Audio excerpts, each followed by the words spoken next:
আল্লাহ তাআলা আয়াত নাযিল করে জানায়া দিয়েছেন, সুবহানাল্লাযী আসরা বিআবদিহি লাইলাম মিনাল মাসজিদিল হারাম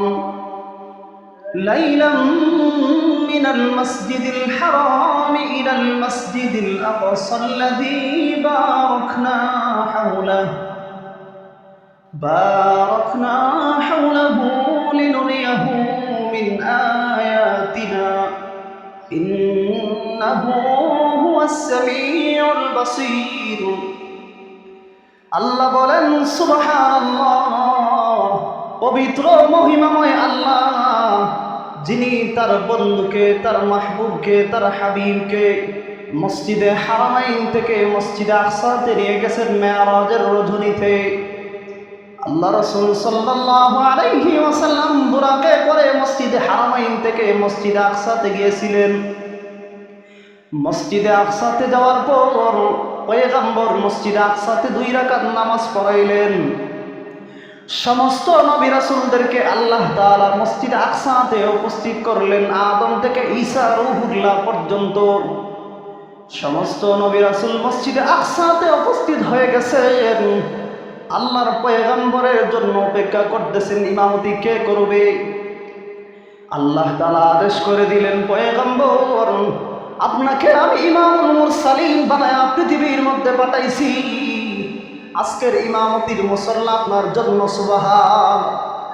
নবী মসজিদ আকসাতে গিয়ে ফিলিস্তিনের জেরুজালেমে ওই মসজিদ আকসাতে গিয়ে 2 রাকাত নামাজ পড়াইছেন। নামাজ পড়ানোর পর আল্লাহ রাসূল সাল্লাল্লাহু আলাইহি ওয়াসাল্লাম আবার বোরাকের মধ্যে উঠলেন। জিবরাইল আমিন সাথে মিকাইল অথবা ইসরাফিল আরেকজন ফেরেশতা হবে। যাই হোক, জিবরাইল আমিন আল্লাহ রাসূল সাল্লাল্লাহু আলাইহি ওয়াসাল্লামকে নিয়ে রওনা হয়ে গেছে। বোরাকের এমন গতি ছিল যে তার দৃষ্টি যত দূর যায় সে তত দূর পর্যন্ত এক কদমে চলে যায়। সুবহান। এটার এমন পাওয়ার, বিদ্যুতের চাইতেও আরো বেশি পাওয়ার আল্লাহর তৈরি। মুহতারাম হাজিরিন, আল্লাহ রাসূল সাল্লাল্লাহু আলাইহি ওয়াসাল্লাম মসজিদে আকসাতে 2 রাকাত নামাজ পড়ানোর পর বুরাকের মধ্যে উঠে গেছেন। জিবরাইল আমিন পয়গম্বরকে নিয়ে রওনা হয়ে গেছে, প্রথম আসমানের মধ্যে চলে গেছে। আল্লাহ রাসূল সাল্লাল্লাহু আলাইহি ওয়াসাল্লাম মুহূর্তের ভিতরে প্রথম আসমানের কাছে চলে গেছেন। প্রথম আসমানে চলে গেছে। প্রথম আসমানে যাওয়ার পর জিবরাইল আমিন প্রথম আসমানের দরজাতে নক করলেন। নক করার পর ভিতর থেকে ফেরেশতা বলেন, মান আনতা, কে তুমি? জিবরাইল আমিন জবাব দেন, আনা জিবরাইল আমিন। তখন ভিতরের ফেরেশতা বলে, ও আম্মা, আপনার সাথে কে? জিবরাইল আমিনকে বলতেছেন, মান আনতা, কে তুমি? জিবরাইল আমিন বলেন, ক্বালা জিবরাইল, আপনার সাথে কে? বলে, ক্বালা মুহাম্মাদুন সাল্লাল্লাহু আলাইহি ওয়াসাল্লাম ওয়া মুহাম্মাদুন সাল্লাল্লাহু আলাইহি ওয়াসাল্লাম। ফেরেশতা বলে, তিনাকে কি দাওয়াত দেওয়া হয়েছে? জিবরাইল আমিন বলেন, হ্যাঁ, আল্লাহ রাসূলকে দাওয়াত দিয়ে আনা হয়েছে। সুবহান। প্রথম আসমানে যাওয়ার পর অনুমতি চাইলেন, তখন প্রথম আসমানের দরজা খুলে দেওয়া হয়েছে। আল্লাহ রাসূল সাল্লাল্লাহু আলাইহি ওয়াসাল্লামকে যখন প্রথম আসমানের দরজা খুলে দিলেন, জমিন থেকে প্রথম আসমানের দূরত্ব হাদিসের মধ্যে পাওয়া যায় 500 বছরের রাস্তা। এখন কত দূর গতিতে 500 বছরের রাস্তা? এটা আমাদের গতিতে না।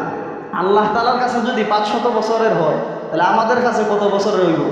সূরা মাআরিজের মধ্যে আছে, মিকদারুহু 50 আলফা সানা। আল্লাহ তাআলার কাছে একদিন জান্নাতের একদিন আর পৃথিবীর 50,000 বছর। সুবহানাল্লাহ।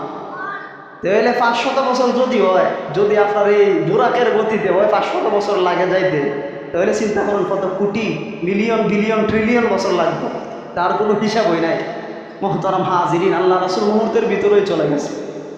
মুহতারাম হাজিরিন, প্রথম আসমানে যাওয়ার পর পয়গম্বরে আরবি প্রথম আসমানে গিয়ে আদম আলাইহিস সালামকে পেয়ে গেছেন।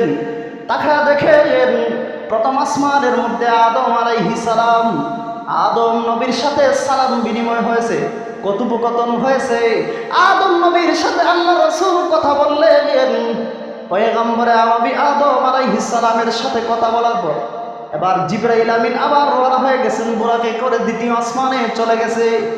দ্বিতীয় আসমানে যাওয়ার পর 2 জন নবীর সাথে দেখা হয়েছে।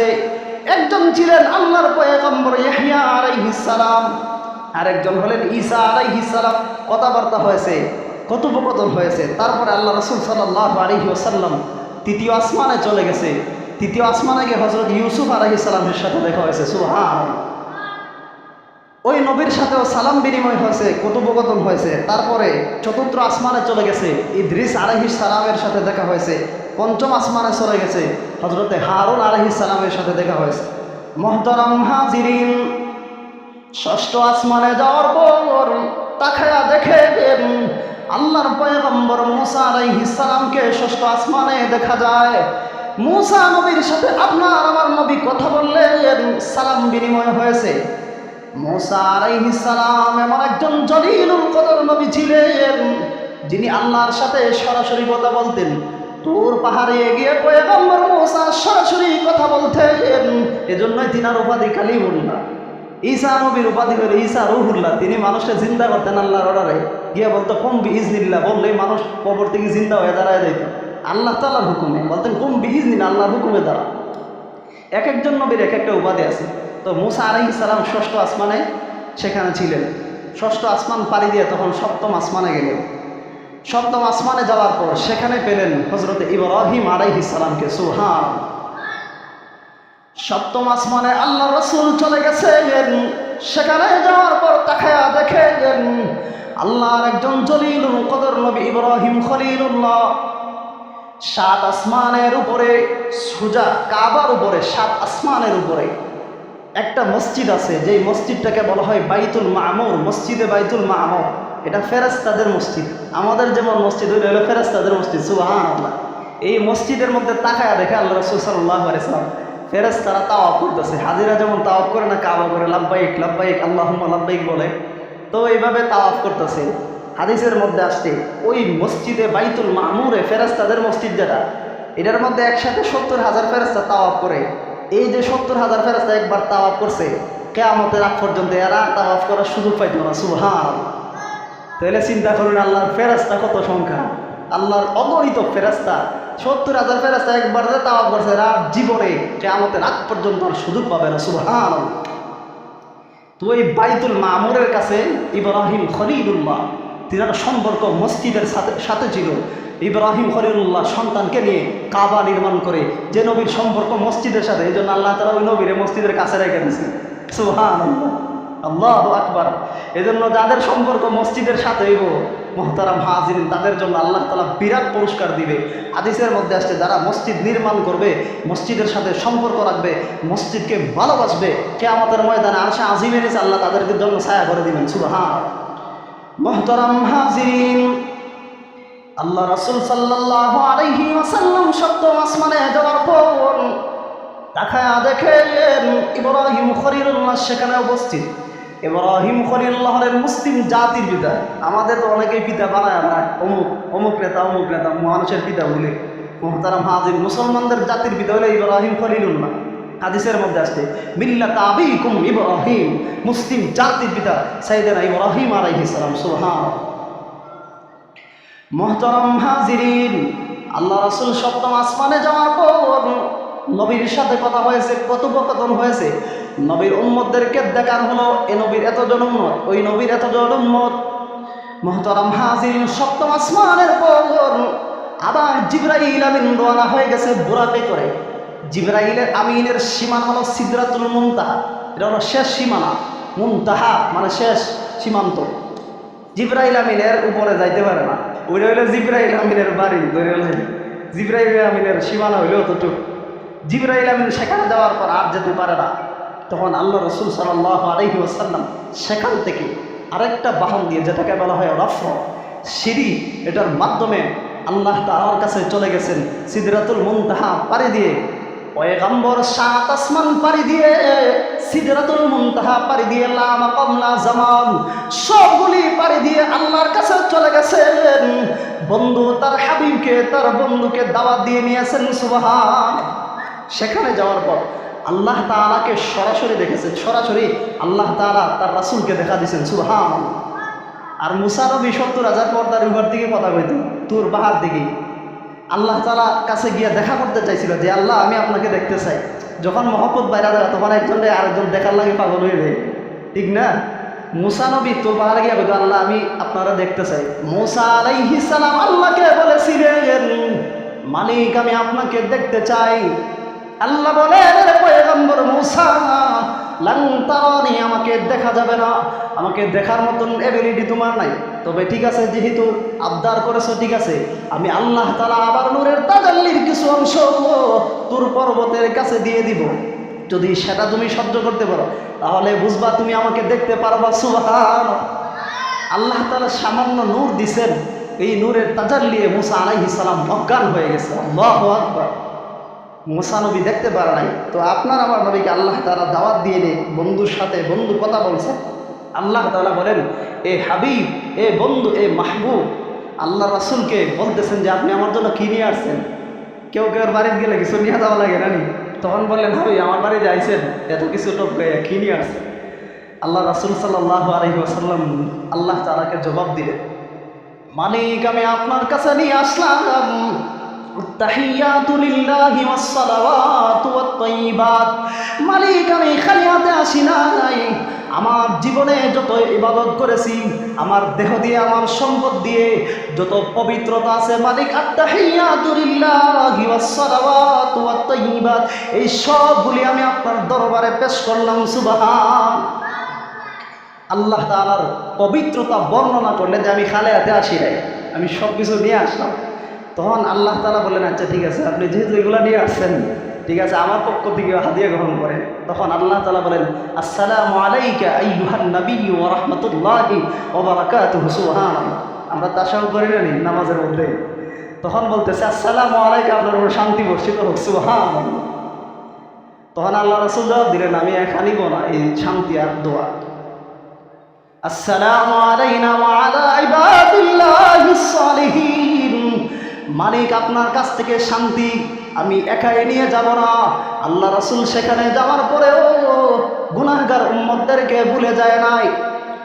আল্লাহ রাসূল বলেন, আসসালামু আলাইনা ওয়া আলা ইবাদিল্লাহিস সালিহিন। আমার যত উম্মত আছে, আমার সমস্ত উম্মতের পক্ষ থেকে আপনার বরকত আর রহমত আমি নবী গ্রহণ করলাম। সুবহান ওয়া আলা ইবাদিল্লাহিস সালিহিন। যখন আল্লাহ এবং তার রাসূল এই কথোপকথন করতেছেন, কথা বলতেছেন, যখন এই কথা বলছে যে আমি আমার উম্মতের পক্ষ থেকে নিতেছি, তখন আল্লাহ তাআলা ফেরেশতাদেরকে বললেন, তোমরা সাক্ষী দাও না কেন?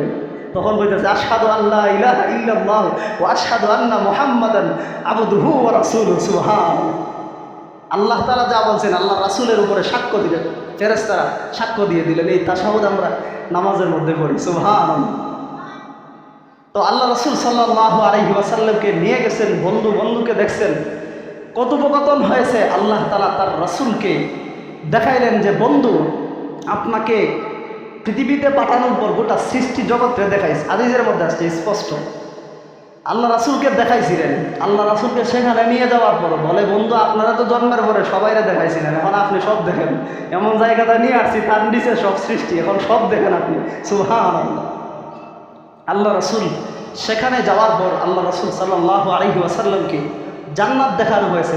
দেখুন, ইয়া রাসূলুল্লাহ, ইয়া হাবিবাল্লাহ, জান্নাত কিভাবে বানাইছি, কিভাবে তৈরি করেছে, আপনি জান্নাত ঘুরে ঘুরে দেখেন। সুবহান শুধু কি তাই, আল্লাহ রাসূলকে আযাবগুলোও দেখানো হয়েছে। সাতবক জমিনের নিচে জাহান্নামটা তুলে আল্লাহ রাসূলের কাছে পেশ করা হয়েছে। আসমানের উপরে নিয়ে সিদরাতুল মুনতাহা পাড়ি দিয়ে আল্লাহ রাসূলের সামনে পেশ করা হয়েছে। পরে জাহান্নামটাও দেখুন কি আযাব দেব, কোন কারণে, কি কি কাজ করলে কি আযাব দিব, কোন নাফরমানি করলে। আল্লাহ রাসূলের সামনে জাহান্নামকে পেশ করা হলো। আল্লাহ রাসূল তাকায়া দেখেন জাহান্নামের মধ্যে একদল মানুষের হাতের নখ, তামার তৈরি নখ, ওই নখ দিয়ে তাদের শরীর নিজেরা ছিঁড়তেছে, নিজের শরীরের গোশতগুলি ছিঁড়তেছে। আল্লাহ রাসূল জিবরাইল আমিনকে বললেন, এরে জিবরাইল আমিন, এরা কারা, এই সমস্ত লোক কারা? জিবরাইল আমিন জবাব দেন, ইয়া রাসূলুল্লাহ, ইয়া হাবিবাল্লাহ, যারা নিজেদের হাত দিয়ে নিজেদের গোশতগুলি নিজেরাই ছিঁড়তেছে, এরা ওই সমস্ত লোক যারা দুনিয়াতে গীবত করত, গীবত শিকায়ত করত, একজন আরেকজনের বিরুদ্ধে পরনিন্দা করত, এরা ওই সমস্ত লোক, তারা গোশত খাওয়ার মতন গীবত শিকায়ত করা। হাদিসের মধ্যে আসছে, আল গীবাতু আশাদ্দু মিনাজ জিনা, জেনা ব্যভিচারের চাইতেও গীবত করার বড় গুনাহ। মুহতারাম হাজিরিন, নিজের মৃত ভাইয়ের গোশত খাওয়ার চাইতেও আরো কঠিন গুনাহ হলো গীবত। কিন্তু আমরা দেদারছে হোটেলের মধ্যে বসে চায়ের হোস্টেলের মধ্যে বসে, দোকানের মধ্যে বসে একজনের বিরুদ্ধে একজন বলতে থাকি।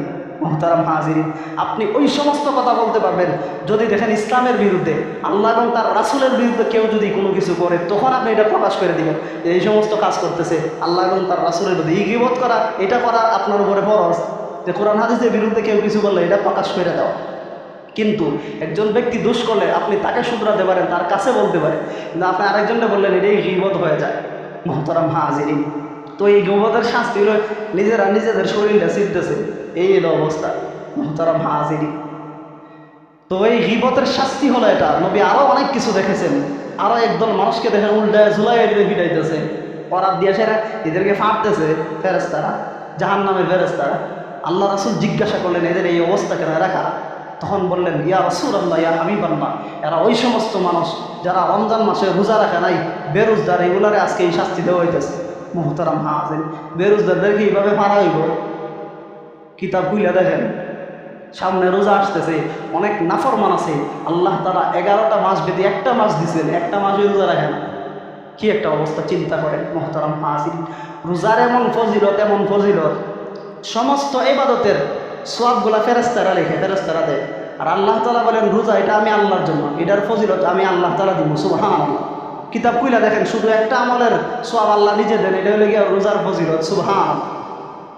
তাহলে সামনে রোজা আসতেছে, আমরা প্রস্তুতি নেই। আল্লাহ রাসূল রজব শাবান আসতেই পুরা মাসই রোজা রেখে দিতেন, বেশি বেশি রোজা রাখতেন, নফল ইবাদত করতেন, দোয়া করতেন, আল্লাহুম্মা বারিক লানা ফি রজব ওয়া শাবান ওয়া বাল্লিগনা রমাদান। আল্লাহ রজব আর শাবানের বরকত দেন, আর রমাদান পর্যন্ত আমার হায়াতে পৌঁছায় দেন, আমি যেন ইবাদত করতে পারি। সুবহানাল্লাহ। তাইলে প্রস্তুতি নেওয়া। মুহতারাম হাজিরিন, আল্লাহ রাসূল মেরাজের মধ্যে জাহান্নামের আযাবগুলোকে রাসূলকে দেখায়া দেওয়া হয়েছে। এই আযাব দেওয়া হচ্ছে, পয়গম্বর আযাবগুলি দেখলেন যেন উম্মতদেরকে এসে বলতে পারেন, হে উম্মতেরা সাবধান হয়ে যাবে, বদকারী আমল করা যাবে না, নেক আমল করতে হবে, না হলে কিন্তু কঠিন আযাব আছে। নবী এই সমস্ত দৃশ্য দেখলেন, তারপর আল্লাহ তাআলা তার রাসূলকে হাদিয়া দিলেন 50 ওয়াক্ত নামাজ। প্রথমে আমরা তো 5 ওয়াক্ত নামাজ পড়ি, আল্লাহ রাসূল চলে আসবেন মেরাজ শেষ করে, তখন নামাজ হাদিয়া দিলেন, 50 ওয়াক্ত নামাজ দিয়ে দিলেন।